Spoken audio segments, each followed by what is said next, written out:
मेरे साथ जो शख्सियत मौजूद हैं वो अपने विजन से वेस्ट को कैसे वैल्यूएबल बना सकते हैं वैसा उन्होंने काम किया है। He is a man of creation, he is a man of innovation. और आज जो सत्र का जब हम शुभारंभ कर रहे हैं और आज ये प्रोग्राम है वो भी विकसित भारत 2047 के अंतर्गत है सर। तो हम जब बात करते हैं विजन का 2047 का और आपको हम विजनरी लीडर के तौर पे देखते हैं तो Nitin Gadkari who is a man of creation, who is a man of innovation, आपका 2047 का या इस 5 साल के मोदी 3.0 का क्या विजन है सर? देखिए, प्रश्न तो बहुत महत्वपूर्ण है पर एक ही इसमें बहुत सी बातें आएंगी तो पार्ट में जी बिल्कुल आपको बताऊंगा। जी, मैं ट्रांसपोर्ट सेक्टर का मंत्री हूं जी, और रोड और फ्यूल 2 क्षेत्र में मैं काम कर रहा हूं। बिल्कुल। सबसे पहले आपको एक अच्छी बात बताऊंगा जो आज ही हुई है। अरे वाह सर। आज हिंदुस्तान के ऑटोमोबाइल इंडस्ट्री के सभी एमडी मेरे यहाँ मीटिंग में आए थे और हमारा ये सपना था कि हमारे देश का 22 लाख करोड़ रुपए ये फॉसिल फ्यूल को इंपोर्ट करने के लिए खर्चा होता है। जी, पेट्रोल, डीजल, गैस। और हमारी ये कल्पना थी कि इसके ऊपर बायो फ्यूल और अल्टरनेटिव फ्यूल के पर्याय पर काम करके हम हमारे देश को प्रदूषण से भी मुक्ति दें, क्योंकि ये 22 लाख करोड़ का जो पेट्रोल डीजल आता है ये बहुत प्रदूषण करता है। 40% प्रदूषण का कारण फॉसिल फ्यूल है और दिल्ली वालों को प्रदूषण की समस्या समझाने की आवश्यकता नहीं है। ये तो एक्सपर्ट लोग कहते हैं कि दिल्ली में जो लोग रहते हैं वो अपना 10 साल जीवन कम कर रहे हैं। बिल्कुल। तो आज मेरा एक सपना था कि इथेनॉल, जो मैं बहुत 25 साल से इस पे काम कर रहा हूँ, जी, ये पेट्रोल के अल्टरनेटिव के रूप में आगे आए। और आज मुझे बहुत खुशी हुई कि इंडियन ऑयल ने 400 इथेनॉल के पंप कर्नाटक, महाराष्ट्र, तमिलनाडु और उत्तर प्रदेश में खोलने का निर्णय किया। अब ये निर्णय होने के कारण आपको पता है कि उत्तर प्रदेश की पूरी इकोनॉमी शुगर इंडस्ट्री पर है। एब्सोल्युटली। और अब शुगर के बजाय इथेनॉल तैयार होगा। दूसरी बात, कॉर्न से इथेनॉल बनता है। पिछले साल कॉर्न का, मक्के का भाव 1200 रुपए क्विंटल था, यानी एमएसपी जो थी वो 1800 थी और मार्केट प्राइस 1200 थी। अभी बिहार में मक्के के इथेनॉल बनाने वाली 10 फैक्ट्री काम कर रही है और देश में मक्के से इथेनॉल बन रहा है, ब्रोकन राइस से बन रहा है, शुगर केन जूस से बन रहा है, बी मोलाइसिस, हेवी मोलाइसिस से बन रहा है। तो मैं जो क्षेत्र में सबसे ज्यादा काम करता हूँ वो किसानों का है। जी।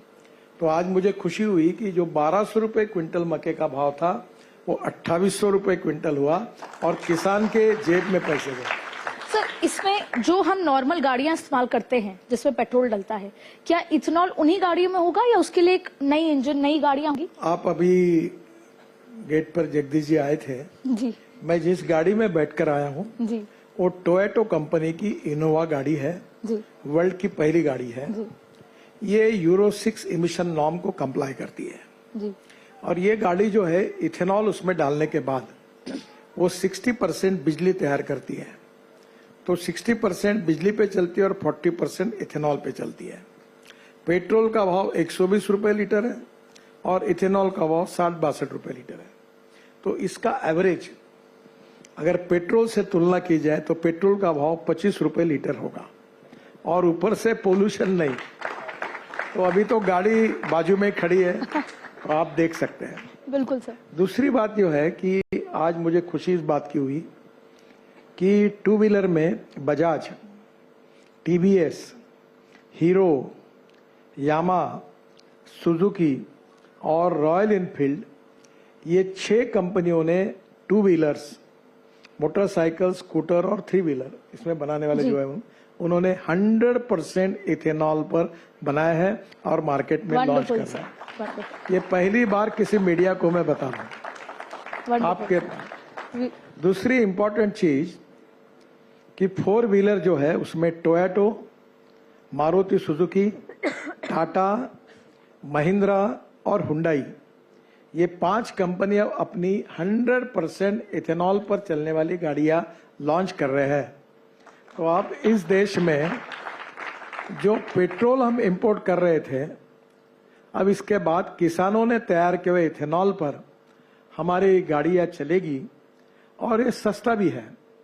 120 रुपए का पेट्रोल, 110 रुपए का डीजल, उसमें इथेनॉल 60 रुपए का, और अगर बिजली पे चलोगे तो 8 रुपए का खर्चा, और सीएनजी पे चलोगे तो 25 रुपए का खर्चा।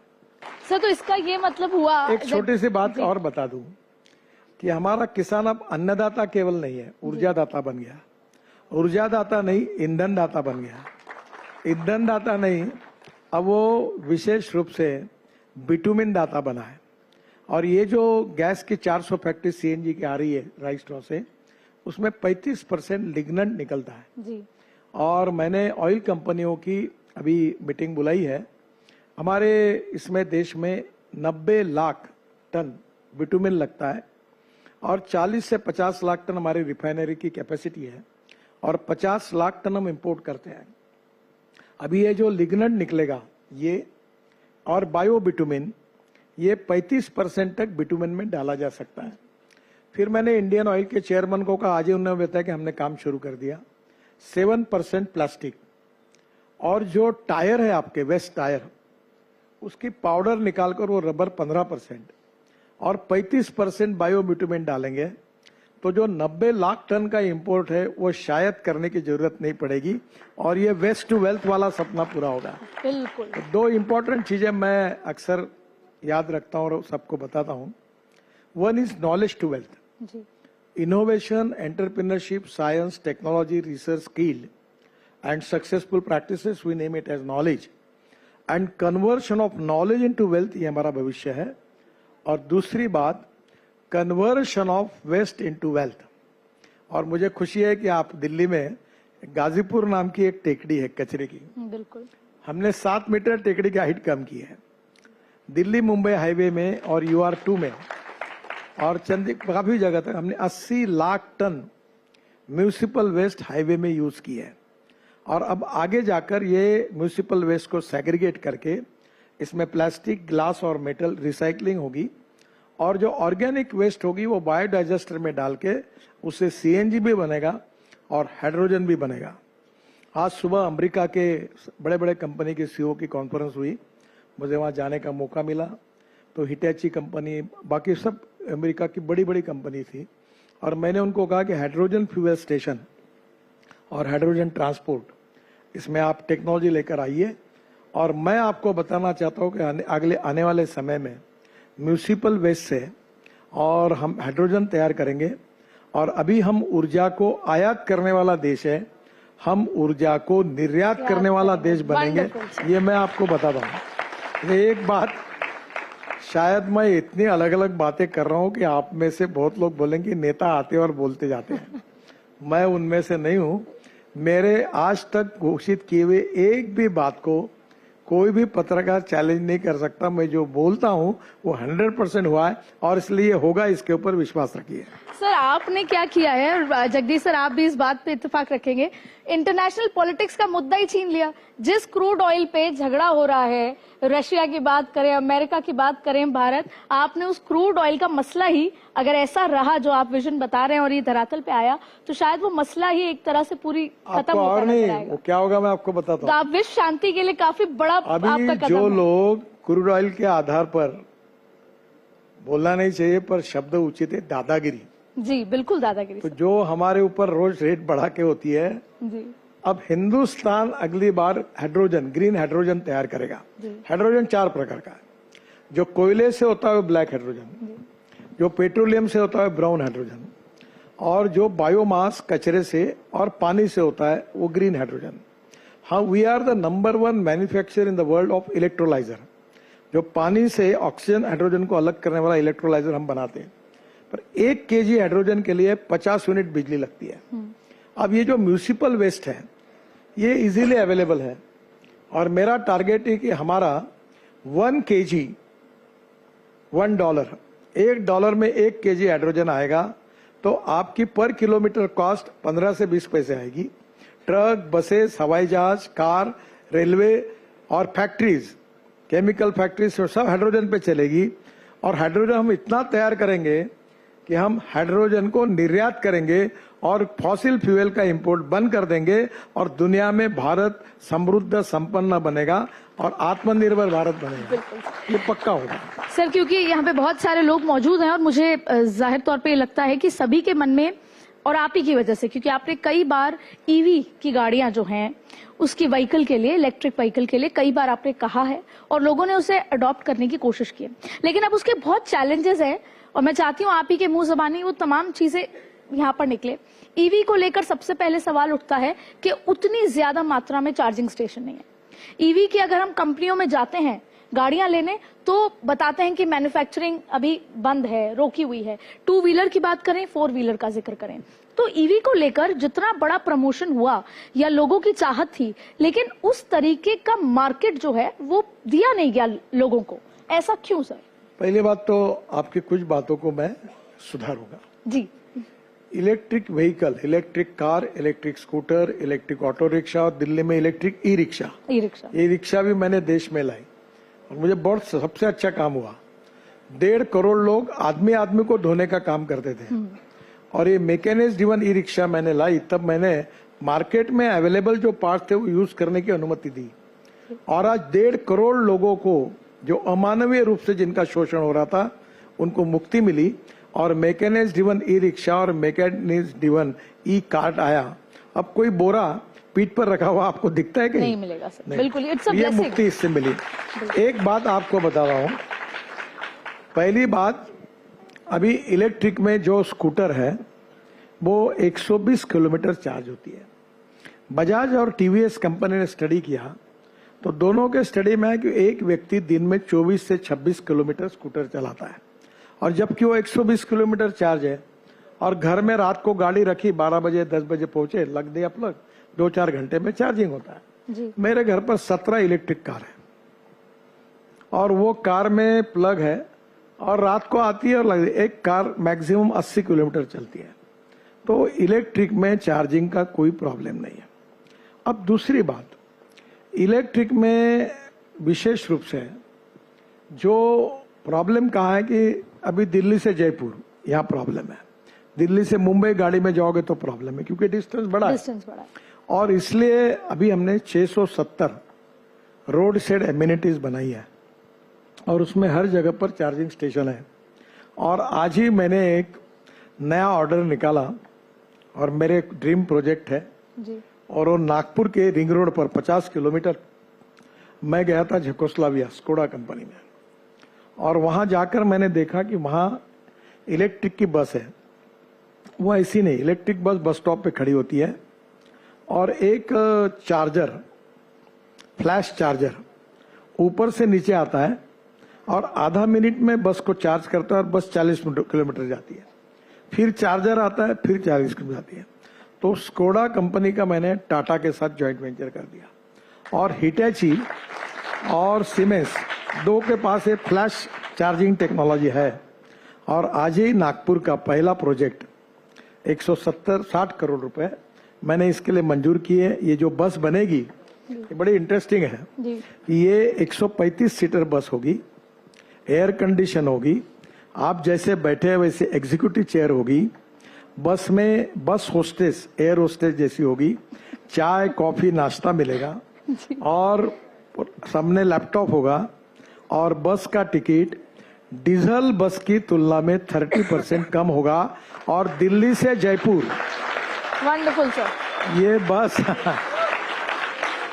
जैसे ये नागपुर का प्रोजेक्ट सक्सेसफुल होगा तो दिल्ली से जयपुर मैं बस शुरू कर दूंगा और आपका डीजल बस जो है ना जिसमें हॉर्न छोड़कर सब बचता है वो बस के टिकट से 30% सस्ता आपको पहुंचाऊंगा। सर, पर आपको इस बात के लिए कई लोग कहते हैं कि हमने चिट्ठी भी लिखी, ट्वीट भी करा, जो पुरानी सड़कें थी अब उनमें खड्डे या कुछ मरम्मत की जरूरत, कुछ तकलीफें, ऐसे कोई फीडबैक आपके पास आया है? मेरे पास खूब फीडबैक आया है। प्रॉब्लम क्या होता है, किसी भी रोड को अच्छा बना तो मुझे जिम्मेदार पकड़ते और गड्ढे पड़े तो मुझे जिम्मेदार। मैं केवल नेशनल हाईवे का मंत्री हूँ।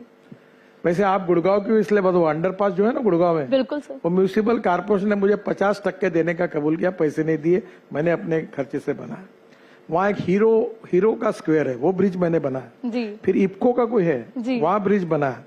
और अभी मैं दिल्ली से जयपुर पुराने रोड पर 1500 करोड़ रुपए खर्चा करके उसको सुधार रहा हूँ।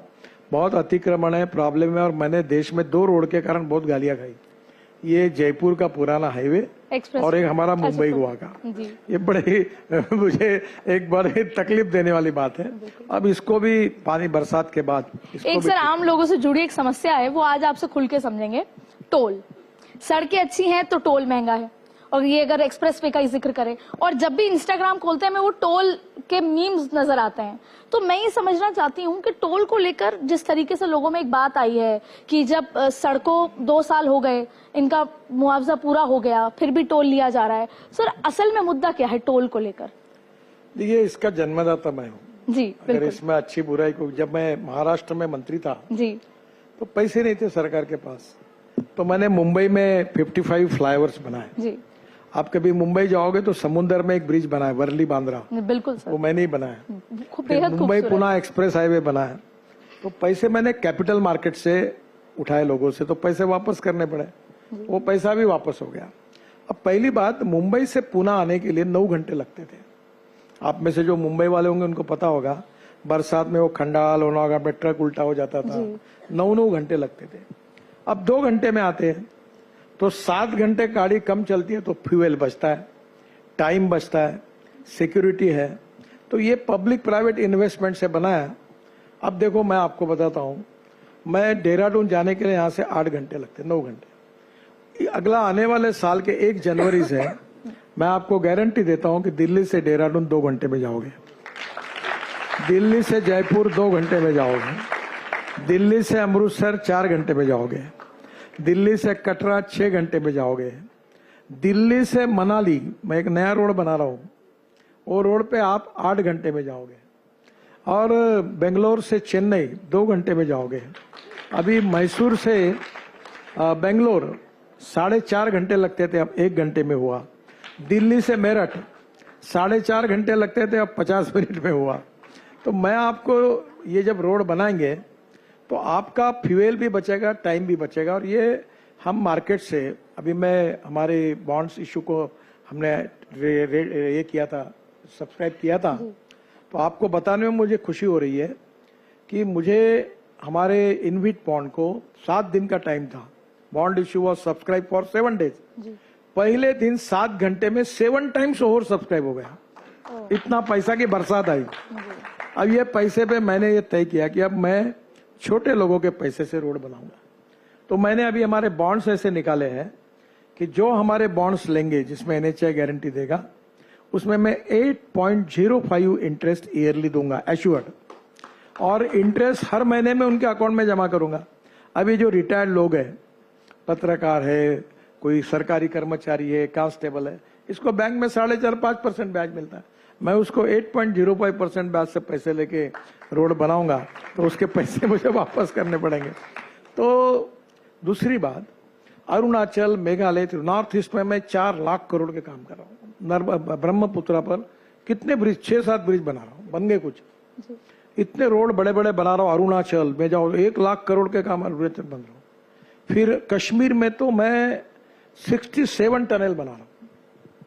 केवल जम्मू से श्रीनगर के बीच में हमने कम से कम 23 टनल बनाई, और झोजिला टनल कारगिल के नीचे में, आप देखने के लिए जरूर जाइए। आशिया की सबसे बड़ी टनल है, 11.6 किलोमीटर, बिल्कुल सर। जिसकी एस्टिमेटेड कॉस्ट 12,000 करोड़ थी। हमने पैसे बचाए, वो 5,500 करोड़ में हो रही, करीब 6,000 करोड़ उसमें। जेडमोर टनल, मुझे एक कहना है कि ट्रैफिक कहाँ ज्यादा है? पंजाब, हरियाणा, दिल्ली, राजस्थान, गुजरात, महाराष्ट्र, कर्नाटक, तमिलनाडु, आंध्र, तेलंगाना, यहाँ ट्रैफिक है। उतना उत्तर प्रदेश और बिहार में अभी बढ़ रहा है, पर ये कश्मीर, उत्तराखंड, हिमाचल, इतना ट्रैफिक नहीं, लॉस मेकिंग है। तो इधर का जो पैसा होता है उधर डालते हैं और उससे वो डेवलप करते। तो पर सर ये कितना लॉजिकल है कि लोगों की मांग है कि वो टोल लिमिटेड टाइम पीरियड दें या ना दें, क्योंकि वो कहते हैं हम लग्जरी गाड़ी खरीदते हैं तो भी रोड टैक्स देते हैं। तो मैं आपसे समझना चाहती हूँ कितना लॉजिकल है उनकी ये मांग सर? देखिए, मैं मजाक में, अभी बहुत से कार्यक्रम में ये आपके टीवी के प्रोग्राम में मुझे पूछते हैं जी और योगा एक्ट से ताज पैलेस या ताज मानसिंह होता है, जी तो मैंने उनको पूछा कि भैया आप एक कार्यक्रम कर रहे हो, आपको चॉइस था ताज पैलेस में करने के बजाय आप रामलीला मैदान पे 2 चेयर लेके कैमरा लगा के बैठते, वही चाय पी लेते, कार्यक्रम सस्ते में होता। पर आपको अगर ताज पैलेस में लेना है तो वहां का चाय थोड़ी 10 रुपए में मिलेगा, तो you have to pay. When you want good services you have to pay for it. America की सड़कों पे चलना है अगर भारत में तो पे करना पड़ेगा। देखिए ये देखो, आप आजकल तो आप अच्छा हमारे यहाँ यूरोपियन कंट्री में टॉयलेट्स में भी जाना होगा, पब्लिक टॉयलेट में, तो वो कॉइन डालनी पड़ती है जी तब वो दरवाजा खुलता है। पर हमारे भारतीय बहुत होशियार है। एक बार हम लोग स्टूडेंट करके गए थे, जी तो एक कॉइन पर हमारे एक मित्र ने क्या किया, उसने पैर नीचे रख दिया, वो दरवाजा आया, एक जन अंदर गया, दरवाजा बंद नहीं होने दिया, फिर वो आया, फिर दरवाजा गया, दूसरा गया, तो एक कॉइन पर 8 लोग जाके आए। अब प्रॉब्लम है कि अब आपको अच्छी सर्विसेज चाहिए तो somewhere you have to pay for it. लेकिन सर महाराष्ट्र चुनाव से ठीक पहले 5 टोल माफ करने की मांग को आपने मान लिया। अब विपक्ष कह रहा है कि ये तो राजनीतिक स्टंट है। पहली बात, वो टोल हमारे नहीं है, वो स्टेट गवर्नमेंट। जी हाँ, ये टोल का संबंध मेरा इतना ही है कि मैं जब महाराष्ट्र का मंत्री था तब महाराष्ट्र सरकार के बिहाफ मैंने ये टोल शुरू किए थे। जी। अभी की सरकार ने उसको कैंसिल किया और उतना पैसा सरकार भर के अब उसको देंगी कॉन्ट्रैक्टर को, बिल्कुल पैसा नहीं वापस हुआ है वो। बिल्कुल। अब सर क्योंकि महाराष्ट्र का जिक्र आया है और आज ही महाराष्ट्र की तारीखों का ऐलान हुआ है, तो हरियाणा की इतनी जबरदस्त जीत के बाद महाराष्ट्र में आपका अलायंस और भारतीय जनता पार्टी, क्योंकि आपको पूरी तरीके से ये कह दें जैसे रोड का ठेका देते हैं, आपको चुनाव का ठेका दिया है महाराष्ट्र का, क्योंकि आप वो व्यक्ति हैं जो पक्ष विपक्ष जनता सबके लिए एक जैसे हैं। तो कैसे देखते हैं सर महाराष्ट्र का चुनाव? देखिए, महाराष्ट्र में हरियाणा के बाद हमारा आत्मविश्वास बहुत बड़ा है जी और मुझे लगता है कि हमको शानदार जीत मिलेगी और हम लोग हमारे मित्र पार्टियों को साथ में लेकर चुनाव अच्छे तरीके से जीतेंगे। Thank you so very much for sir, thank you for each and every answer you given. और हम यही चाहते हैं कि आप ऐसे ही सड़कें बनाते रहें सर, और हम उन सड़कों पर टोल देकर जबरदस्त चलते रहें। थैंक यू, नमस्कार। Thank you sir, thank you.